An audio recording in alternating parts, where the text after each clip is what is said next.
Sup, Gary? Your proposal at today's draft meeting was the bomb. Looks like it was a serious hit with the guys, too. Higher-ups included. You really killed it this time.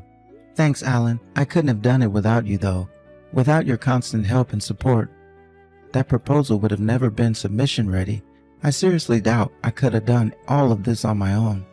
Don't give me too much credit. All I did was get some documents together. But I'm not kidding, Gary. That thing was genuinely impressive. If all goes well here, our company revenues are going to the moon. All the department heads and even the CEO was surprised. Have you been planning this thing for a long time? It looked like months of preparation went into it. Well, I came up with a rough idea for a pretty long time ago, but I kind of felt like it sucked, so I just sat on it for ages. I guess you can call it a lack of confidence. Without you finding all those documents and encouraging me to go the distance with it, it probably would have stayed that way forever. Your talent are wasted on you, my dude. I wish I had brains to come up with ideas like that. Quit it, bro. It was just a fluke, I swear. Besides, I could never pull in better sales numbers than you. You're a beast when it comes to shifting merch. That's why I was so surprised when you did so much to help me. I figured you'd be so busy with things on your end that you might not have the time to get what I needed. I was so happy when you did, and like I said, it saved my ass in terms of actually being able to get everything together in time. Thanks, Alan. Quit it. You're embarrassing me now. Anyway, enough with the chit-chat. Let's get down to the important stuff. What do you say we go and get some celebratory beers this weekend? Or more specifically, a pre-promotion celebration? I guess your plan for today are to get home quickly and share the good news with your wife. Yep, pretty much. What's up, bud? You seem kinda deflated. Aren't you looking forward to telling your wife? No, I am looking forward to it. She'll probably be pleased. Right. And not probably. Of course she will. Anyway, I'm gonna find a nice bar for us to head out to at the weekend. Leave it with me. Cool, thanks. Don't mention it, alright? See you at the office tomorrow, pal. Gary, hello? What's going on? When I got to the office, there was a letter on your desk. What's going on? Is this some kind of prank? You are coming to work, right? Hello? Gary, you were late 8 minutes ago. Get your ass down to the office. It's not like you to skip work. Wait a sec. No way. Is this stuff written in this letter for real? About your wife threatening to divorce you if you come to work? I just assumed it was some kind of prank, but I guess you really aren't here. Hello? You're worrying me now, buddy. Can you see my messages? Is something wrong? Respond when you see these messages. Is this Alan? It's Gary's wife. There's something I need to talk to you about, Alan. Gary's wife? It looks like he didn't show up to work today. Did something happen?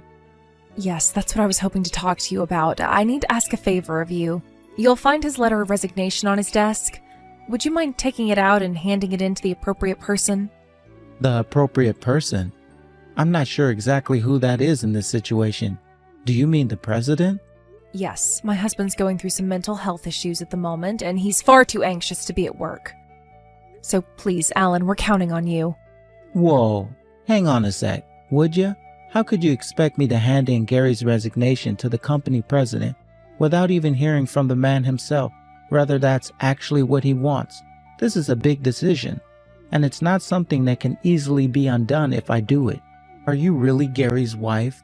Yes, I am. Can't you read or something? That's what I just told you, isn't it? Sure, but with all due respect, I'd just be taking your word for it. That's not enough for me to make a judgment on this. Besides, why does Gary want to resign in the first place? Things were going so well for him here. He wants to resign because he doesn't want to carry on working there, obviously. That is generally what resignation means, you know. After all, your company is full of brain-dead morons, isn't it? The only reason I'm able to message you now is because Gary gave me your number. How else would I have gotten it? Would that not have been obvious to you if I didn't say it? Thanks for proving my previous statement about the average IQ at your office. Even still, I can't go ahead with something so major based on a sudden bunch of messages from someone I've never met.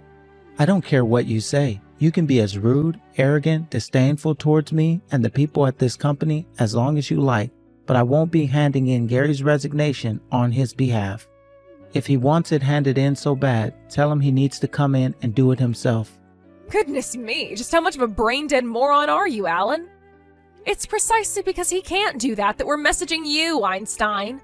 My patience is wearing thin with you now. Will you hurry up and do as you're told before you and me have a falling out? Why can't he do it himself? At the very least, he must have came into the office first thing this morning before anyone else, right?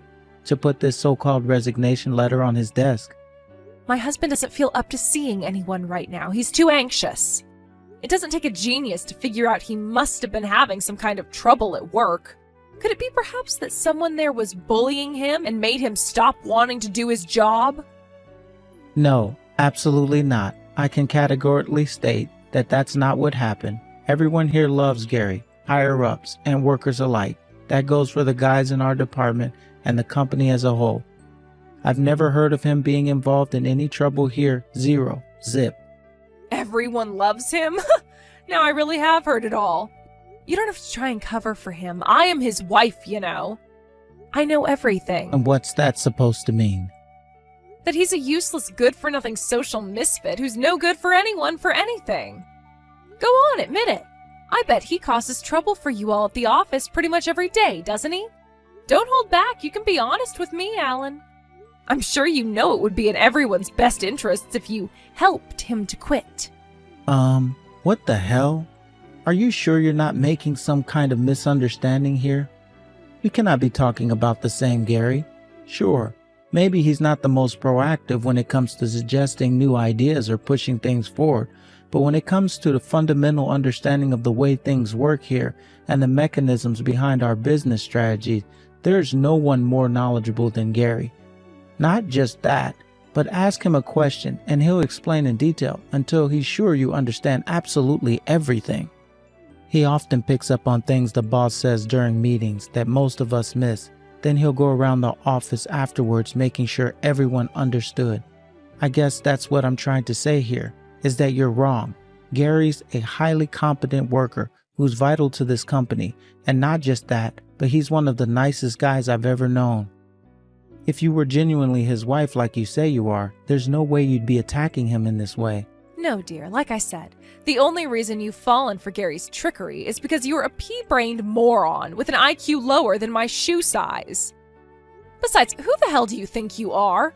Anyone would think you were his labor union representative. You should remember you're nothing but one of his coworkers. Yes, I am his coworker, but I'm also his friend, which means if he was ever in trouble, I would want to be there to help him. There's no way I'm handing in this letter of resignation based on the dubious claims of a complete stranger who messaged me out of the blue, slandering and denigrating him.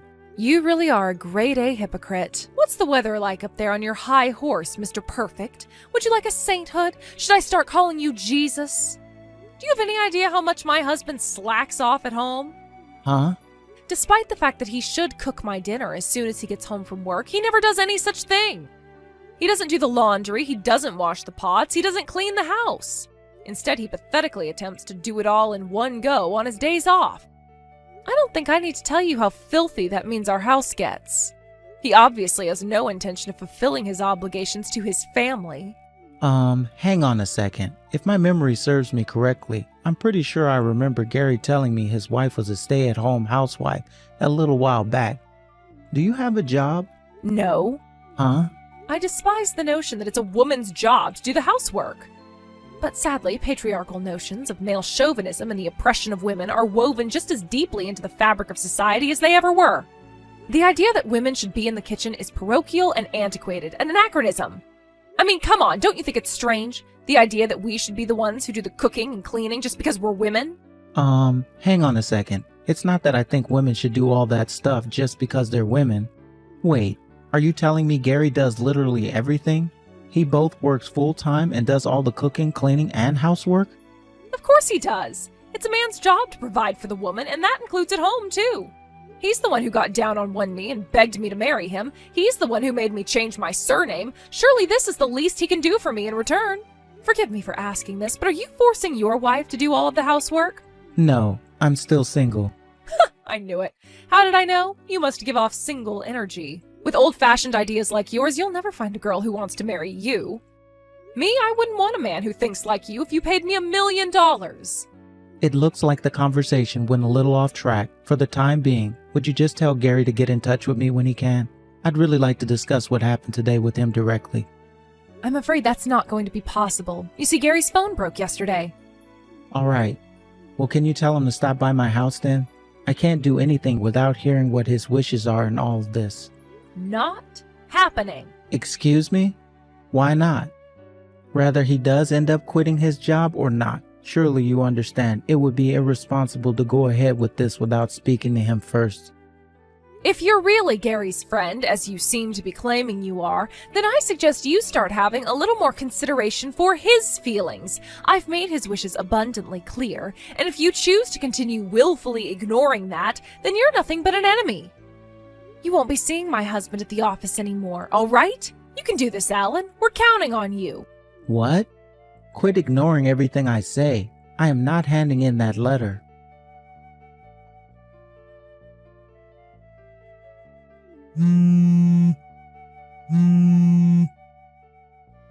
Did you just block me? What the hell? Hello? Can you see this message? Alan, are you awake? Gary? Is it really you? Yes. Sorry to message you at this time. It's fine. Don't sweat it. Gary, are you okay? What the hell happened? And what's going on with your wife? Forgive me if this sounds rude, but dude, she seems kinda nuts. I'm fine. I'm so sorry, Alan. When I told my wife I might be in line for a promotion last night, she flipped out and smashed up my phone. That's why I couldn't message you myself. She did what? She finally fell asleep a few minutes ago. I'm messaging you from my work-use computer.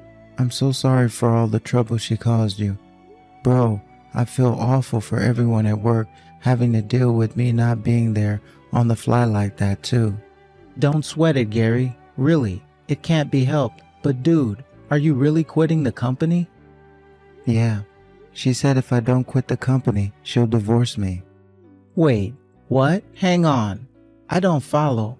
That makes no sense. Isn't a wife usually pleased when her husband gets a promotion? She said if I spend any more time at the office than I already do, our family will fall apart. She told me I need to stop spending so much time at work and start properly fulfilling the duties I took on when she gave me her hand in marriage. She probably thinks if I get a senior position at the company, my hours will go up and she won't be able to boss me around and bark orders at me at my house as much. What the hell kind of twisted, messed up logic is that? I guess I could understand a woman feeling anxious about the prospects of her man spending more time at the office, but not for a reason like that. I mean, what the hell? What are you gonna do if you quit your job? Sylvia said I'm going to start work at a company of her choosing. The bottom line is that I'm on strict orders to quit my current job as soon as possible. So what's it gonna be? Are you gonna do as she says like a subservient little lapdog with no will of his own? Are you seriously gonna tolerate being treated like this? I get where you're coming from, but Alan, she's the only woman who would marry someone like me. I'm scared of being alone. It was always my dream to get married. I can't bring myself to throw that away now that I finally have it, especially after I worked so hard to get it. I want kids too. Besides, Sylvia is great when she's in a good mood. It's not all bad, I swear. So you're gonna spend the rest of your life walking around on eggshells, terrified of doing or saying the wrong thing and never able to truly speak what's on your mind. Are you gonna just do as she tells you for eternity? I didn't want to say this, but you're pretty much her slave. What? It couldn't be more obvious to me that she looks down on you. The way she spoke about you made it seem as though you were nothing more than a piece of dirt on the bottom of her shoe. Like you were her plaything, to be tossed around, controlled, and manipulated as she sees fit. There's no way she treats you with respect and decency at home. I just know it. Go on, tell me. I'm right, aren't I? Well, I guess you are, but I only have myself to blame. It's because I'm not working hard enough. Even though you work full-time and do all the cooking, cleaning, laundry, and housework entirely on your own, what exactly it would take for your effort to be enough. What more could you possibly do? I'm single, so it's not like I can claim to be an expert on any of this, but I do know that marriage isn't about one side bearing all the burdens on their own. It's supposed to be a team effort, Gary. What happened to caring for each other? What happened to respecting and being considerate towards each other? Surely that's what married life you imagined for yourself looked like, 'cause I know for sure it didn't look like the one you're living. Tell me, Gary, are you happy? I don't know. I always thought I could make things better by working harder. I see. Listen, I won't say anything else on the matter. I've said my piece. It's your life, and these are your decisions to make. But if you're gonna quit the company, then you at least hand in your resignation letter yourself. All right, got it. If you ever change your mind and need my help, I'll be there in a heartbeat. Whenever, wherever, rain or shine, I have your back, bro. See you later. Hey, Alan, hang on a sec. Do you really think my proposal has a chance of making it? Huh? If you ask me, I think there are a bunch of things wrong with it. It's unpolished and full of flaws. No. You're thinking about this the wrong way. Those aren't flaws. They're points for improvement. If there are things that need working on, then all we need to do is have the necessary discussions and work on them.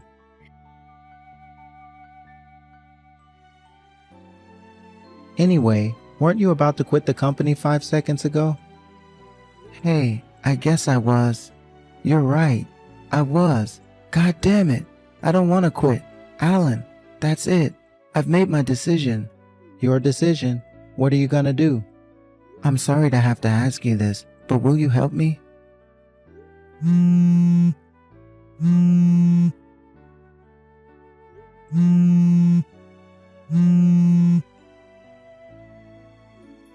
where are you right now? I see you finally woke up then. Good morning. Today was a late one, huh? I just asked you a question. Answer me. Where the hell are you? Where am I? I'm at work, of course. What? But you promised me you'd never go again. When I woke up, all of your things were gone. I don't understand. You've got some serious explaining to do. Alan let me leave my stuff at his place. What? Whatever. Cut the crap and get your ass back home right this instant. You promised me you wouldn't go to the office anymore. You lied to me, you despicable traitor. I didn't promise you a thing. You decided that on your own with no input from me. Besides, I won't be coming home anymore. I already canceled the contract with the landlord. You have until the end of the month to find someplace else to live. What? What the hell are you talking about? What utter nonsense. Do you seriously think I'm going to tolerate you breaking your promises like this? I'll divorce you. I swear I will. Okay, divorce sounds good, huh? I can't take being with you anymore. I've reached my physical and emotional limit with your selfish, domineering behavior. You pick fault with literally everything I do. You launch into a vile, humiliating triads of abuse against me on a daily basis. What exactly was I to you? A housemaid? Your personal ATM? Your slave? I don't know what you wanted. But one thing for sure, it sure as heck wasn't a marriage. That's why we're finished. It's over. We're done. What? No.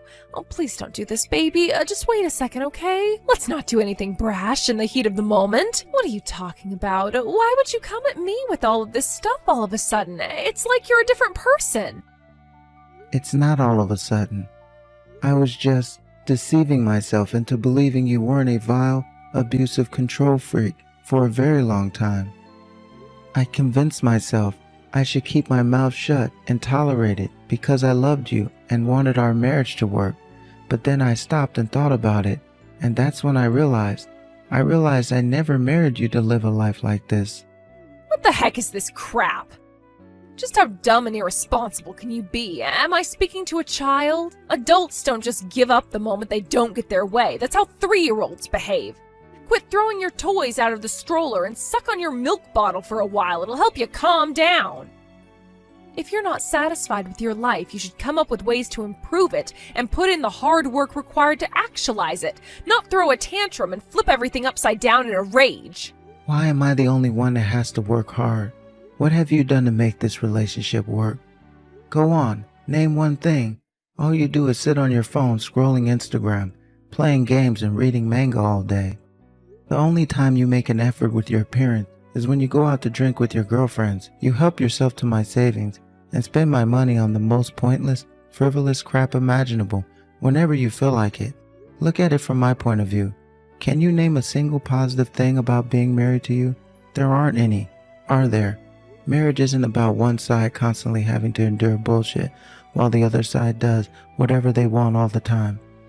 Oh my God, Gary, what happened to you? You're horrible. How can you say such awful things to me? You never used to be like this. You used to be kind. You used to be so sweet and thoughtful. You've changed. My kindness has limits. Not standing up for yourself in the face of constant belittling, abuse, and manipulation isn't kindness, it's weakness. But you are basically right. After all, it's precisely because I changed that I'm breaking up with you now. It was thanks to my workplace and certain amazing coworkers that I finally realized what I needed to do anyways. I'll be sending you the signed divorce papers to your parents' house tomorrow. See to it that you get it handed in with your signature on them before the end of the week. No, wait, please. Are you just going to end things without even talking to me first? How could you be so irresponsible? You're the one who drove me to this, Sylvia. Not only that, but you completely refused to work and forced me to keep on top of literally everything at home, even though I was working full-time. Why do you think you get to force me to do your bidding, like some kind of slave, while you slob around on the sofa all day, eating potato chips and endlessly scrolling on your phone?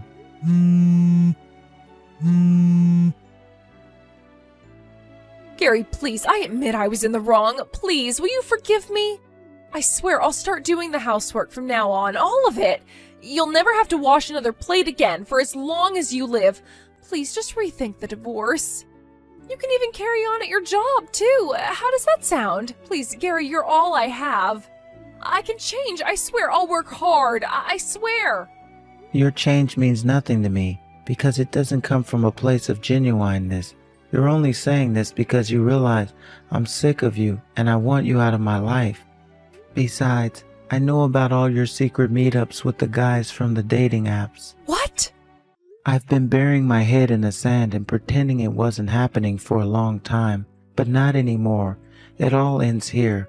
Oh, and I'll be filing for as much compensation from you as I possibly can. Good luck. Wait, what the hell? No way, this has to be a joke. I don't have any money.